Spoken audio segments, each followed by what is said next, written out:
ถ้าเว้าถึงแคมป์ของพวกเจ้าคิดว่าบอนที่ข่อยย่างอยู่นี่เป็นแคมป์ของอยู่ไสอยู่นี่เป็นแคมป์ของสวนเจ้าอนุวงศ์เดี๋ยวนี้แคมป์ของสวนเจ้าอนุวงศ์จะเป็นประมาณนี้เลยนี่จะเป็นเดินแบบนี้สามารถมาแคมปิ้งได้รถจักรสามารถมาได้เห็นบอกข่อยเอารถจักรมารถใหญ่ก็สามารถลงมาได้ถ้าว่ารถใหญ่แม่นแนะนำให้เป็น4 วินหรือว่าออฟโรดค่อยสังเกตเบิ่งจากขี้เหงื่อแม่น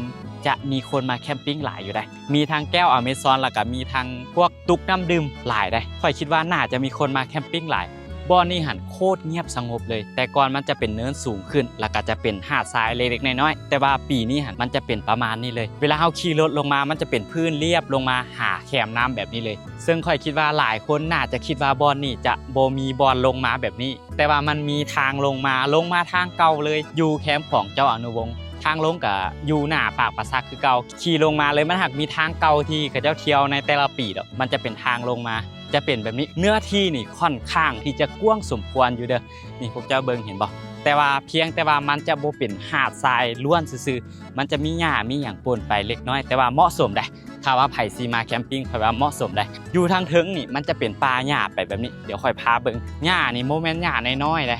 หญ้านี่โคตรใหญ่โคตรสูงเบิ่งเห็นบ่เพียงหัวค่อยเลยกายค่อยซ้ำจะเป็นประมาณนี้โคตรสูงโคตรใหญ่เลยทงหญ้าซึ่งมันเป็นทงหญ้าที่บ่มี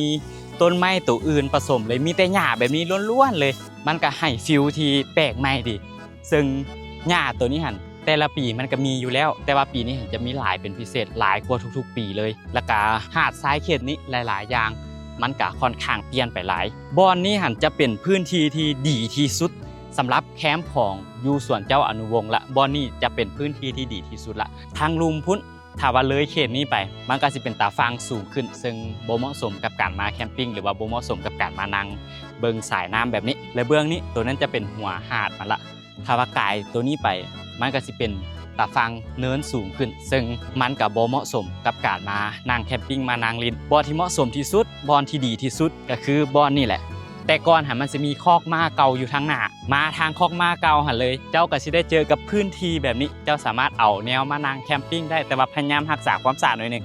สังเกตเบิ่งขี้เหงื่ออยากหลายอยู่ได้ค่อยก็บ่คิดว่ามันสิมีพื้นที่แบบนี้คือกันได้ค่อยเห็นฝรั่งคนนึงเราย่างขึ้นไปแล้วค่อยก็เลยเกิดข้อสงสัยก็เลยว่าลองขี่รถลงมาเบิ่งและสุดท้ายก็ได้เห็นพื้นที่แบบนี้บ่อนนี่หันโคตรเงียบสงบคือกว่าตัดออกจากนครหลวงเลยนะบ่มีเสียงรถเสียงรางบ่ได้ยินเสียงอย่างเลยนะเงียบสงบขนาดเลยคิดว่าน่าจะเป็นบ่อนแคมปิ้งลับในตอนนี้เลยแต่ก่อนเคยเป็นบ่อนที่ไผๆก็ฮู้จักแต่ว่าเดี๋ยวนี้นี่น่าจะกลายเป็นบ่อนที่